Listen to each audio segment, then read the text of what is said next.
Well, we are already in the midst of an election week, by the way, with key state and local races yesterday in Florida, Kentucky, and Pennsylvania as well. Democrats scoring a big upset in the Jacksonville, Florida mayoral race, while a Trump-backed candidate is claiming victory, beating a DeSantis-endorsed candidate in Kentucky. To the panel, these are all different races. You have some thoughts on Kentucky. What are they? Well, so Daniel Cameron, who won the primary in Kentucky for the governor's race, is a really impressive candidate. And President Trump did endorse him very early on. In fact, Kelly Craft, who was President Trump's ambassador to both Canada and the United Nations, got in the race after Trump had already endorsed Daniel Cameron, which was interesting on many levels. But Daniel Cameron is the first black attorney general in Kentucky. He is the first black nominee for governor of either party. He is an enormously talented politician, has been mentored by McConnell and others. Right. So in this instance, it was a very smart pick by the Trump team, and we'll see if they can keep that momentum. So here's how Donald Trump reacted. He said, Daniel Cameron has my complete and total endorsement. The DeSantis backed candidate came in a distant third. Ron's magic is gone. He also lost shockingly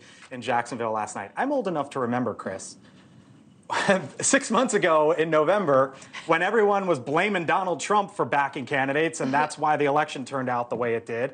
Now the blame's going to Ron DeSantis, or at least people are pointing out DeSantis' candidates lost. Like, can you have it both ways? Some people are saying. You just trumped right there. Some people are saying. Some people are saying that Ron DeSantis is the worst picker of primary candidates ever. Did I spend too much time in the White House? Yeah, your time in Palm Beach imprinted on you. No, look, nobody ever questioned whether Donald Trump could get somebody through a primary.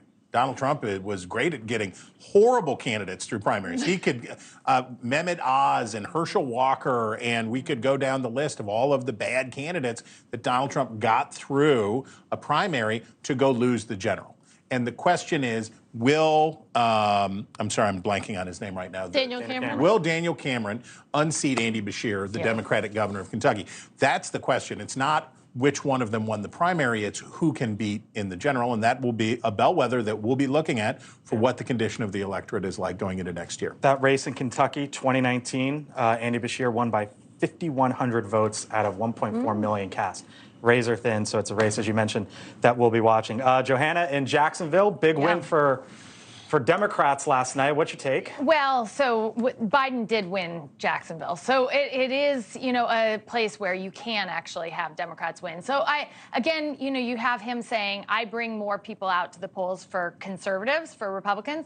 DeSantis isn't wrong about that, but he was bringing more people to the polls for conservatives because he had kept the state open with the pandemic. And so when you've actually got a situation where he's going at abortion and some of the social issues, I'm not sure that that is a winning issue. And I think that's why you saw the Democrats win. And if I may on this one, this was an election about crime, too. Yeah. Jacksonville's murder rate, crime rate has been out of control.